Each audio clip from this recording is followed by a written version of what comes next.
예전에 제가 친구 생일 파티에 갔다가 여자 한 명을 소개받았어요. 피부도 좋고 얼굴이 제 스타일이더라고요. 며칠 있다가 따로 만나서 데이트를 했습니다. 그날 이 친구가 노출이 살짝 있는 옷을 입고 나왔는데 몸매가 기대 이상이더라고요. 성격도 좋은 것 같고 그때부터 이 여자의 모든 게 다 좋아 보였습니다. 대화도 너무 잘 통하더라고요. 그렇게 한 한두 시간 정도 지났나? 제 행복 회로 속에서 저는 이미 얘랑 사귀고 있더라고요. 아, 이 여자다. 얘가 바로 내가 찾던 이상형이구나. 첫 데이트부터 이렇게 기분이 좋다니. 그래서 얘랑 어떻게 됐냐고요? 두 번째 데이트 이후로 더 이상 볼 수 없었습니다. 왜 그렇게 됐을까요? 우리가 내 스타일의 여자, 이상형에 가까운 여자를 만나면 이 사람이 아니면 안 돼 라는 간절함에 사로잡힙니다. 물론 이 간절함이라는 감정은 관계를 발전시키는 강력한 동기부여가 될 수 있습니다. 하지만 만약 당신이 좋아하는 여자와 매번 결과가 안 좋았다면 이것만은 꼭 명심해야 합니다. 내 앞에 있는 여자를 꿈에 그리던 이상형이자 내 인생에 다시 없을 운명의 여자라고 생각한다면 그 여자를 잃을 확률이 3배는 더 커진다는 겁니다. 왜 그럴까요? 상대가 내 인생 유일무이한 최고의 선택지라는 환상에 빠지게 되면 그녀와 헤어지는 상상만 해도 뇌에서는 고통으로 인식합니다. 카톡 답장이 조금만 늦어져도 불안해지고 괜히 그 여자의 카톡 프로필이나 인스타를 들락날락거립니다. 여자의 기분이 안 좋아 보이면 안절부절 못하게 되죠. 이렇게 여자를 잃을 수도 있다는 두려움에 지배당하게 되면 이성보다 감정이 앞서게 되면서 오히려 남자로서 매력이 떨어지는 행동들을 하게 됩니다. 여자의 기분을 상하지 않게 하는 데 초점을 맞추고 내 모든 걸 여자한테 맞추기 시작하는 거죠.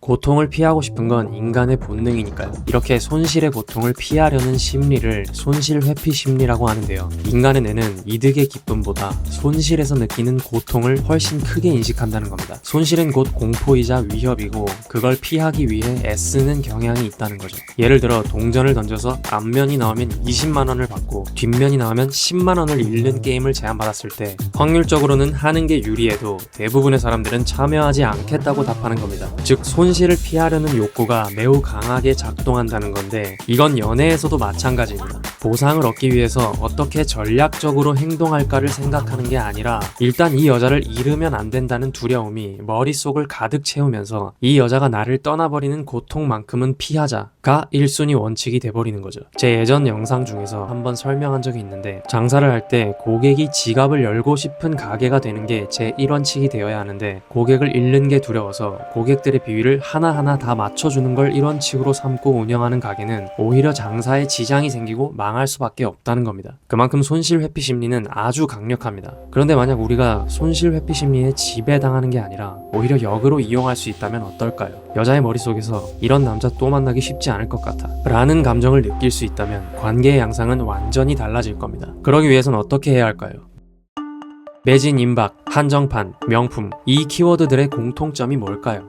바로 희소성입니다. 여러분이 앞으로 여자를 만날 때 손실 회피 심리에 지배당하지 않기 위해서 그리고 그 심리를 역으로 이용하여 여자에게 절대 놓치고 싶지 않은 남자가 되기 위해서는 이 희소성의 개념을 반드시 제대로 이해해야 합니다. 희소성은 인간의 심리와 행동에 엄청난 영향을 끼치는 요인 중 하나입니다. 이런 것들이 시대를 불문하고 항상 먹힌다는 사실만 봐도 알 수 있죠. 왜 그럴까요? 희소성은 생존의 핵심인 원초적 본능을 자극합니다. 우리 조상들은 희소한 자원을 두고 경쟁을 벌여야 했습니다. 모든 것이 부족한 상황에서 살아남아야 했죠. 21세기에는 자원이 부족해서 생존이 힘든 상황은 거의 없지만 그 본능만큼은 여전히 남아 있습니다. 그래서 지금도 희소한 자원을 마주하면 우리 뇌의 신경체계는 자동으로 활성화가 된다고 합니다. 요즘 시대에 친절하고 자상한 전략이 먹히지 않는 이유도 사실 희소성이 떨어지기 때문입니다. 어떤 여자가 1년 동안 20명에게 대시를 받았다 칩시다. 그중 99%는 다 패턴이 똑같은 겁니다. 친절함이라는 건 누구나 쉽게 따라할 수 있는 대량 생산이 가능한 서비스거든요. 우리가 친절한 사람이 되기 위해서 막 몇 개월, 몇 년 동안 고된 훈련이나 공부를 해야 되는 게 아니잖아요. 언제 어디서나 쉽게 구할 수 있는 서비스는 가치가 떨어질 수밖에 없는 겁니다. 그렇다고 갑자기 친절을 버리고 여자를 막대하라는 게 아닙니다. 친절하되 친절함이 유일한 무기인 사람은 경쟁력이 떨어질 수밖에 없다는 겁니다. 희소성을 어떻게 활용하느냐에 따라 누군가는 천당에서 누군가는 지옥에서 놀게 되는 겁니다.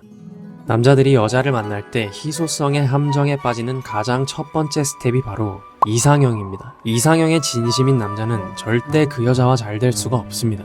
내 앞의 여자를 이상형이라고 생각하는 순간 이 사람은 희소한 자원이다 라는 환상이 만들어지기 때문에 그때부터는 그걸 소유하지 못하게 될까봐 놓치게 될까봐 조급해지게 됩니다. 따라서 마음에 드는 여자와 잘 되고 싶다면 이상형이라는 환상에서 벗어나는 게 첫 번째입니다. 물론 어느 정도 시간을 두고 깊이 교류해본 뒤에 이 여자는 내가 만나본 여자 중에 나랑 가장 잘 맞는 것 같다 라고 느끼는 건 어느 정도 납득이 됩니다. 근데 얼마 만나지도 않고 이상형이라고 호들갑을 떠는 건 성욕과 호르몬이 만들어낸 환상일 뿐이라는 걸 알아야 합니다. 얼마 전에 알게 된 그 여자가 당신의 이상형이라고요? 첫눈에 반했다고요? 제가 하나만 물어보겠습니다. 당신은 그 여자에 대해 얼마나 알고 있나요? 장담하는데 아직 그 여자에 대해 1%도 모르고 있습니다. 예를 들어 알고 보니 입냄새가 심할 수도 있고 쌩얼이 충격적일 수도 있고 평소에 스트레스를 푸는 방식이 상당히 좀 비정상적일 수도 있고 아직도 밤마다 전남친을 그리워하고 있을 수도 있는 겁니다. 내 연인으로 적합한지 어디까지 감당이 가능한지에 대해서 충분히 파악이 될 때까지는 그 여자는 너한테 그렇게 중요한 사람이 되면 안 되는 거예요. 그런데 보통은 만난 지 30분도 안 돼서 그녀가 내 인생에 너무나도 중요한 사람이 돼버립니다. 아까 제 얘기처럼요. 중요한 사람이니까 더욱 놓치기 싫어지는 거고요. 섣불리 환상을 가지려는 스스로를 항상 경계하세요. 여자 앞에서 여유를 가지고 싶다면 이상형이라는 환상부터 깨야 합니다.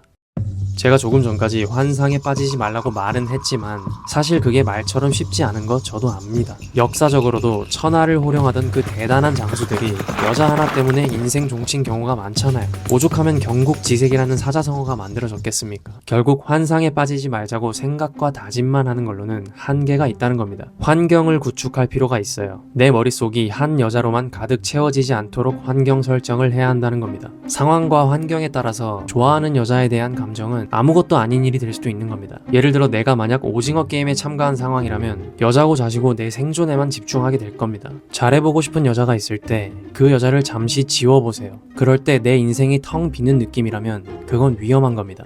그 여자가 아니더라도 이미 내 인생이 흥미진진해야 돼요. 뭐든 좋습니다. 취미, 일, 돈, 운동 혹은 다른 여자들로 인해서 선택지가 하나밖에 없는 사람은 불리한 게임에 제 발로 들어가는 것과 같아요. 냉정하게 한번 생각을 해봅시다.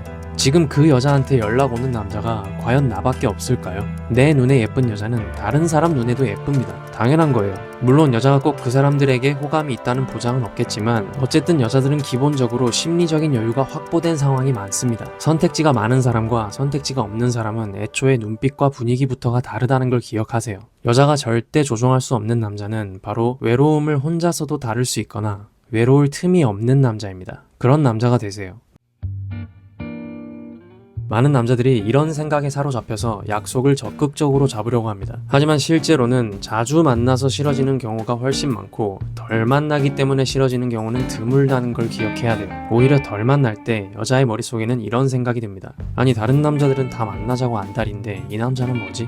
이런 게 바로 그리움입니다. 인간은 누군가를 상상하고 그리워하는 느낌을 즐깁니다. 반대로 자주 보는 사람을 궁금해하고 그리워하기는 쉽지 않죠. 여기서 한 가지 중요한 포인트가 있습니다. 여자가 남자보다 불이 늦게 붙는 경향이 있다는 겁니다. 남자는 불이 빨리 붙어요. 호감이 생기면 곧바로 만나고 싶고 빨리 관계를 진전시키고 싶어 하죠. 그래서 여자가 날 잊어버리면 어떡하지? 라는 조바심도 크고요. 이럴 때 남자가 진심은 통한다는 말을 핑계로 여자한테 들이대면 망하는 겁니다. 말이 진심이지 이건 나는 너한테 100% 순수한 감정을 쏟고 있으니까 너도 그걸 받아줘야 돼 라고 들릴 뿐입니다. 여자 입장에서는 진심을 받아주냐 거절하냐 양자택일을 해야 되는 상황에 갑자기 처하니까 부담이 되는 겁니다. 그래서 그냥 거절하거나 아예 피하게 되는 거죠. 여자는 불이 서서히 붙습니다. 남자와 달리 감정이 천천히 올라오고 조금씩 상대를 알아가면서 스며드는 편이죠. 오히려 적당한 템포로 만날 때 여자는 이 관계가 편안하면서도 자꾸 신경 쓰인다 라고 느끼면서 그 관계에 감정을 투자하게 됩니다. 약속을 잡는데 너무 적극적인 모습을 보일 필요는 없습니다. 일부러 만남을 과하게 피하라는 얘기는 아니지만 만나자고 자꾸 보채는 남자는